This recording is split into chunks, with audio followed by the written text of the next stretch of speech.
My name's Erica. If you asked me how I started, I'd say with nothing fancy, just a girl from a regular family, with parents who loved me more than anything. My life was pretty standard until I hit college, where I met Jack. He was in the same restaurateur program, and man, did we click. We were both dreamers, aiming to carve out a little empire of our own. Ever think about opening your own place, Erica? Jack asked one night as we were cramming for finals over cheap coffee and day-old donuts. All the time, I admitted, not taking my eyes off the business plan spread across the table. Imagine a cozy little spot, authentic Italian, the kind of place where everyone feels like family. Jack grinned, his eyes lighting up. We could do it, you know. Run it together. What's stopping us? Money, I sighed, a laugh escaping despite the truth of it. Loads and loads of money. But life has a funny way of turning dreams into reality. When my parents passed away suddenly, a brutal car crash that took them too soon, they left me their house and a tidy sum of $400,000. After the grief, the silence of the house was overwhelming. It was Jack who stepped up. Let's do it, Erica. Let's make your dream come true. For you, for them, he said one evening as we sat in the quiet living room, surrounded by memories. Are you sure? I asked, feeling the weight of the decision. It's a huge risk. Jack took my hands in his. I'm in if you're in, all the way. With that, we got married right after graduation and poured every dime and ounce of energy into our first restaurant. I designed the interiors myself, choosing warm yellows and reds, and we both developed the menu, testing recipes until midnight most days. The first few years were tough, no lie. There were nights I fell into bed with my shoes still on, too tired to move. But seeing our dream take shape, watching the 3 restaurants flourish under our care, made every aching muscle worth it. Mom, why are you always at the restaurant? My son, Danny, asked one day. He was about 7, his face serious as only a kid's can be. Because it's our family's place, sweetheart. We built it so we could have a good life, you know? I explained as I tied my apron, preparing for another long shift. But you're always working, he pouted, and it stung because he was right. I know, kiddo. But I promise, we're doing this for us, for our future. One day, you'll see it was worth it, I said, kissing his forehead before rushing out the door, the bell jingling behind me. After years of what seemed like marital bliss and bustling restaurant nights, I started noticing the cracks. Jack and I weren't the dream team we used to be. He was pulling away, distant, like he was always somewhere else even when he was right there. It was a regular Tuesday evening, and I was doing the books in the office when Jack walked in, late again, his jacket slung carelessly over one shoulder. Jack, we need to talk about the Henderson event. They want to book the big room, and I can't make that call without you, I said, trying to catch his eye as he rifled through some mail. Yeah, sure, whatever you think is best, he muttered, not looking up. That was his new thing, agreeing without listening. It drove me nuts. Jack, I snapped, louder this time. This is important. Can you please focus? He finally looked at me, his eyes tired, or maybe just uninterested. Erica, I trust your judgment. Just handle it, okay? I've got a lot on my mind. That was another thing. What exactly was on his mind these days? I used to know every thought he had. Now? Not so much. One night, I just couldn't take the guessing games anymore. We were in bed, the only time we ever were in the same room it seemed, and I turned to him, my voice shaky but needing the truth.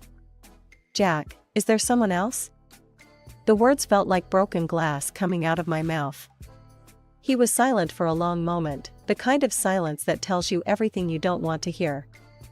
Yeah, there is, he said finally, his voice flat. No anger, no sorrow, just cold, hard fact. It just happened. We've changed. I've changed. You've changed. It's not just one thing. The next day was a blur. I moved through the motions at the restaurant, smiling at customers, checking on orders, all while feeling like I was outside my body, looking down at some stranger living my life. When I finally got home, Jack was there, sitting at the kitchen table with that look on his face, the one that used to mean he had something serious to say. "Erica, I think we should talk about what this means for us," he said, as I dropped my keys on the counter, not ready to sit, not ready to hear it. "What's there to talk about, Jack? You've made your choice," I said, my voice cold, steadier than I felt. "We should get a divorce. There's nothing left to salvage." He didn't argue with that. Maybe he wanted to, or maybe he was just as tired as I was. Tired of pretending, tired of hiding, tired of whatever we had become. The following weeks were a whirlwind of meetings with lawyers and dividing up the life we had built together. I kept the house and half of everything else.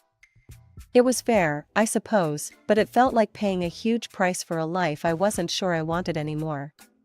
That's the thing about building something with someone, it becomes so intertwined that tearing it apart leaves everything looking a bit frayed, a bit worn, a shadow of what it used to be. Starting over is like standing on a cliff edge, the fear of the drop, but also the thrill of the unknown. After Jack, I spent a lot of time figuring things out, getting the restaurants running smooth without him, and just being alone. It wasn't bad, not really. Gave me time to think, to breathe.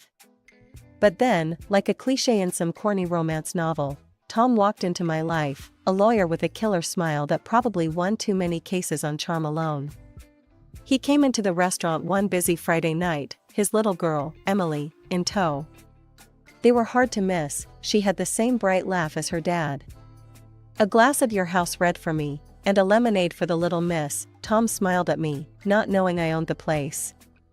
I was filling in for the hostess that night, just trying to keep busy. Throughout the night, I kept catching glimpses of them from the corner of my eye, him explaining bits of the menu to her, her listening so intently like the world depended on it. It was adorable. Made me miss having that kind of simple interaction, which had become so rare in my life. As they were leaving, Tom stopped by the register where I was cashing out another customer. "Thanks for a wonderful dinner," he said. "The food was excellent, and so was the service." "Glad you enjoyed it," I replied, handing the receipt to the customer before turning to give Tom my full attention. "And your company seemed pretty top-notch too." That was the beginning of everything. Tom started coming around more often, sometimes with Emily, sometimes alone. We'd chat, casual at first, then deeper conversations as the weeks turned into months. He was different, thoughtful, and real. One evening, he closed his menu and leaned back in his chair, watching me as I wiped down the counter. "Erica, would you like to go out sometime? I mean, outside of this place?" I paused, cloth in hand, not sure if I was ready. "Like a date?" "Yeah, a date," he smiled, looking a bit nervous himself. As things started getting serious with Tom, I knew it was time for him to meet my boys, Danny and Sam. I won't lie, I was nervous about how they'd take to him. They'd had a rough time after their dad and I split up, and bringing someone new into our lives felt huge. One Saturday, I decided to throw a small barbecue at our place. Casual, no pressure. Tom came over with Emily, and right off, I could see the boys were sizing him up, a bit standoffish at first, which was expected. Tom, bless his heart, didn't push it. He tossed a football to Danny. "Hey champ, think you can teach me a few tricks?" Danny, a natural athlete, lit up at the chance to show off his skills. "Sure, but only if you can keep up," he shot back with a grin. Sam, quieter and more into his books, hung back a bit. Tom noticed and wandered over to him later with a comic book in hand. "Heard you're the expert on these. Think you could explain the multiverse theory to me? It's way over my head." Sam's eyes, usually glued to his tablet, looked up, surprised and a bit impressed. Sure, I can do that." Watching them talk, seeing Tom genuinely interested in what Sam had to say, it eased my heart. And Emily, she was a gem, trying to include Sam in the conversation, showing off her own collection of superhero stickers. Just when I thought I had left all the drama behind and could finally get some peace with Tom and the kids, my past came knocking, or rather, ringing, on my day off. I was in the middle of making lunch when my phone buzzed with a number I hadn't seen in a while. It was Jack. My heart sank a bit, not ready to hear whatever he had to say. "Erica, you're not going to believe this, but I'm suing you," Jack's voice chirped through the speaker, too cheerful for the words he was spitting out. "You got more than your fair share in the divorce, and I've been talking to some very good lawyers. My new father-in-law's picking up the tab. We're going to make sure I get what I deserve, which is a lot more than what I walked away with." My head was spinning. "You've got to be kidding me. We split everything fair and square. You agreed to it." "Yeah, well, I've changed my mind. You don't deserve the good life, Erica. Not after how boring and ugly you turned out. I'm going to make sure you pay for it," he sneered, and I could almost see the smug look on his face. I couldn't hold back the tears. They started to fall, hot and fast, as the shock turned to anger, then hurt. Tom walked in right then, his face clouding over when he saw me. "Babe, what's wrong? Who was that on the phone?" "It was Jack. He's suing me. Says he didn't get enough from the divorce and now wants to ruin me," I managed to get out between sobs. A couple of weeks later, the nightmare continued when I bumped into Jack and his new wife, Laura, at the school parking lot. I was there to pick up the boys, and there they were, leaning against their car, looking like they owned the place. Laura spotted me first and smirked. "Look who it is. If it isn't the sad little ex-wife. Not taking very good care of yourself, are you, Erica? Don't worry, Tom will be out the door soon enough, just like Jack was." I felt my face flush with anger. "Watch your mouth, Laura. You know nothing about my life." Jack chuckled, joining in. "Oh, but we do, Erica. We know enough to see you're failing miserably. Maybe it's time someone else took over raising your kids. You're clearly not up to the task." "That's enough, Jack," I shouted, my voice louder than I intended. The few parents milling about turned to look. "You should be ashamed, talking like this in front of your own children." They walked away, leaving me there, fuming and humiliated. The drive back was quiet, my mind racing a mile a minute. How had my life come to this? Being threatened by my ex, insulted in front of my kids. But as we drove, my resolve hardened. Jack wanted a fight? He'd get one. Tom was already home when we arrived, and he could see the fire in my eyes as I walked through the door. "Babe, you okay? You look like you're ready to go to war," he said, a worried look crossing his face as he came over to help with the boys. "I am. I want to hire a private investigator," I said without preamble, dropping my keys on the counter with a clatter. "Jack's up to something, and I want to know what it is."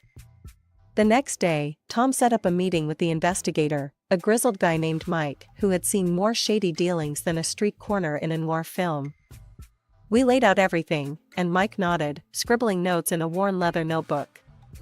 It didn't take long for Mike to get back to us. The news he brought wasn't just good, it was golden. Jack hadn't changed one bit, still the same cheater he always was, but this time he was playing around with a stripper. I was sitting at the kitchen table when I forwarded the evidence to Laura, adding just a note. "Thought you should know what your perfect husband is up to." The response was quicker than I expected. Laura called me, her voice choked with tears and something else, shame, maybe? "Erica, I'm so sorry," she stammered out between sobs. "I had no idea. I was so horrible to you, and now, Jack." "Laura, stop. It's not your fault he's a jerk," I found myself saying, the anger softening as I listened to her cry. "Look, I understand more than anyone what it's like to be lied to by that man." There was a heavy pause, and then Laura sniffled loudly. Can I help? I mean, I want to make this right. Not just for me, but for you too, Erica." I was taken aback. This was the last thing I expected. "Let's meet. We can talk about it." "Thank you, Erica.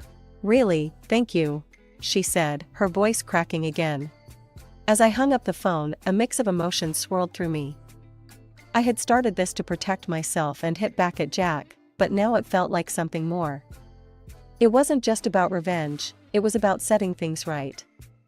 Somehow, against all odds, Lara and I were on the same side now. This battle had just taken a very unexpected turn. Sitting in the little cafe with the red awning, waiting for Lara, felt surreal. Just weeks ago, she was an enemy, laughing at me alongside Jack. Now, she could be an unexpected ally. The bell above the door jingled, snapping me out of my thoughts as Lara walked in, her eyes scanning the room until they landed on me. Her walk was determined as she slid into the booth across from me, clutching a bulky folder. "Erica, thank you for meeting me," she started, her voice shaky but sincere. I nodded, straight to the point. "What do you have for me, Lara?" Without a word, she pushed the folder across the table. "Everything you need to know about Jack's recent activities." I opened the folder, scanning the documents rapidly. My heart sank with each page. There were emails and texts between Jack and several of my top employees, offering them double their current pay to jump ship and join a new venture he was planning. "This is just the beginning," Lara said. "He's been spreading rumors about your restaurants. Claims of unsanitary conditions, poor service, even paid people to write bad reviews online." The world seemed to spin a little. "And the lawsuits?" "He's gearing up to claim you've hidden profits, that you cheated him out of his rightful share during the divorce," she added, her eyes darkening. I leaned back, absorbing the blow. This was worse than I thought. Jack was playing dirty, trying to take everything I'd worked so hard to build. "Does he know you're doing this?" I asked, eyeing her carefully. Lara shook her head vigorously. "No, and he can't know. Not yet. I can't believe I was so blind. Just beat him, Erica. Show him he can't push us around." I took the documents home and showed them to Tom, who read through them with a furrowed brow. "We've got him," Tom said confidently after a long silence. "With this evidence, we can not only defend against his claims, but go on the offensive. He won't know what hit him." Buoyed by Tom's confidence, I knew what I had to do next. The following day, I called a meeting with all my staff at the main restaurant. The air was tense as everyone gathered, whispering about the urgent summon. "Thank you for coming on such short notice," I began, my voice steady despite the turmoil inside. "I'm sure you've heard rumors lately, bad reviews, talks of unsanitary conditions. It's all a targeted attack on us, by my ex-husband Jack." The room was silent for a moment before Marco, now my head chef, stood up. "We're with you, Erica. We know the truth. We see how hard you work, how much you care. Jack's got nothing on you." Nods and murmurs of agreement followed, the team's solidarity palpable. "Thank you," I said, feeling a surge of relief and determination. "And I want to take this a step further. Starting today, we're installing live cameras in the kitchens. Let our customers see the truth for themselves." The announcement was met with applause, the team rallied by the proactive approach. I didn't stop there. I took to social media, posting a video explaining the situation. "Come see for yourself," I invited our customers. "Take a tour, watch our chefs at work. We have nothing to hide." The response was overwhelming. Bookings for kitchen tours came flooding in, and the community support was incredible. Our reservations spiked, people eager to stand with us against the underhanded tactics, trying to undermine our integrity. A week later, Jack called me and offered to discuss our differences. The meeting was set in one of those upscale places that Jack always liked, the kind where they charge you $10 just to breathe their air. As soon as we were all seated, Jack wasted no time. "Erica, I'm willing to be generous here," he started, his voice oozing false charm.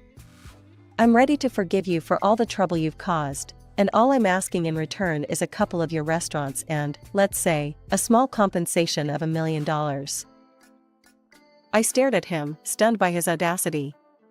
Then, the absurdity of his demand hit me, and I couldn't help but burst out laughing. "You're joking, right? Please tell me this is a joke." "I'm dead serious, Erica. It's more than fair, considering the circumstances," Jack sneered, looking at Lara. "Tell them, honey. Tell them your dad's backing us up. Lara's expression was unreadable at first, then she turned to Jack, her voice calm but cold enough to chill the wine. Actually, Jack, there's been a change of plans. Jack blinked, confused. What are you talking about? Lara stood up, her chair scraping back sharply. She reached into her purse, pulling out a stack of papers. I'm talking about this, Jack. She threw the papers on the table, they scattered slightly, the word divorce visible on the top sheet. Jack's face went white as he picked up the papers, his hands trembling. Lara, what, why? Because I know about your affairs, all of them. Your sweet stripper was the final straw. Lara's voice broke slightly, but she quickly composed herself. And my father, he's indeed getting his lawyers involved, but not to help you. They'll be representing me in the divorce and suing you for everything you've done. She turned to me, her eyes softer. Erica, I should have believed you from the start. I'm so sorry for everything. I reached out, squeezing her hand briefly. It's okay, Lara. We both fell for his lies. But it's over now. Lara nodded, pulling her hand back and taking a deep breath. It is. She looked back at Jack, who was now slumped in his chair, his face buried in his hands. Goodbye, Jack. With that, Lara walked out of the restaurant, her head held high. The silence that followed was heavy. Jack finally looked up, his eyes red. Erica, please, I can change. Don't let her do this. Don't let her ruin me. Tom's laugh was harsh, echoing slightly in the suddenly too quiet restaurant. You did that all on your own, Jack. Erica has nothing to do with it. And as for that lawsuit you were so eager about, expect one from us for defamation. And trust me, we have more than enough to bury you. We stood up, ready to leave this mess behind. Jack remained seated, a broken figure who'd finally run out of moves. The courtroom was hushed as Tom and I waited for the judge to deliver the final verdict. My hands were clammy, clasped tightly together in my lap, while Tom, ever the rock, gave my hand a reassuring squeeze. The judge looked over the rim of his glasses, his voice steady and clear. In the matter of the defamation and damage to reputation brought by Ms. Erica against Mr. Jack, the court finds in favor of the plaintiff, Ms. Erica. It is ordered that Mr. Jack pay a sum of $500,000 in damages. A gasp went through the courtroom, mostly from Jack's side, but the sound was music to my ears. Tom leaned over, his whisper just for me. We did it, babe. You stood your ground, and you won. I could hardly believe it. After everything Jack had put me through, justice was finally served. I felt a tear slip down my cheek, not of sorrow but of relief, of closure. But our legal victories didn't end there. Lara, true to her word, had gone after Jack with everything she had. Her father's lawyers were relentless, and Jack was ordered to pay a massive settlement for his infidelity and the emotional distress he caused. In the aftermath, Jack's restaurant empire began to falter. Saddled with debt and a tarnished reputation, he couldn't keep up. When his main restaurant came up for sale, Tom nudged me gently. You should buy it, turn it into something good. And I did. I purchased his restaurant at a fraction of its worth. One afternoon, as I surveyed my new property, Lara walked in. Since the trial, we'd found solace in our shared struggles and had become unlikely friends. Looks different when it's empty, doesn't it? She remarked, her voice echoing slightly in the vacant space. It does. But it won't be for long. I'm thinking of turning this place into a family-friendly venue, something the community can really enjoy. I shared, excited about the possibilities. We walked through the empty restaurant, planning and dreaming about what it could become. Lara, now free from Jack's shadow, was thinking about starting her own business, perhaps something in interior design. You've got an eye for it, I encouraged her. You helped me see the potential in this old place. As we stood there, talking about the future, I felt a profound sense of peace. The battles were over, the past finally put to rest. I had my family, my friends, and a future that looked brighter than it had in years. You know, I never thought we'd end up here, Lara said, gesturing around us. Me neither, I laughed. But I'm glad we did. It's funny how life works out, isn't it? As we left the building, the sun was setting, casting long shadows and bathing the street in golden light. I took a deep breath, feeling truly free for the first time in years. The road hadn't been easy, but it led me here, to this moment, this feeling of complete and utter freedom.